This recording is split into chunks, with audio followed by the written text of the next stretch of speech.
लेक माहेराचं सोनं, लेक सौख्याचं क्षण, लेक बासरीची धून, लेक अंगणी पैंजण,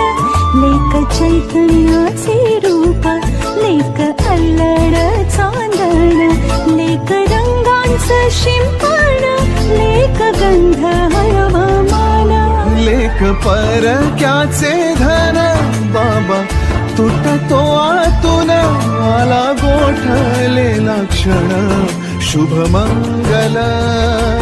कन्यादान.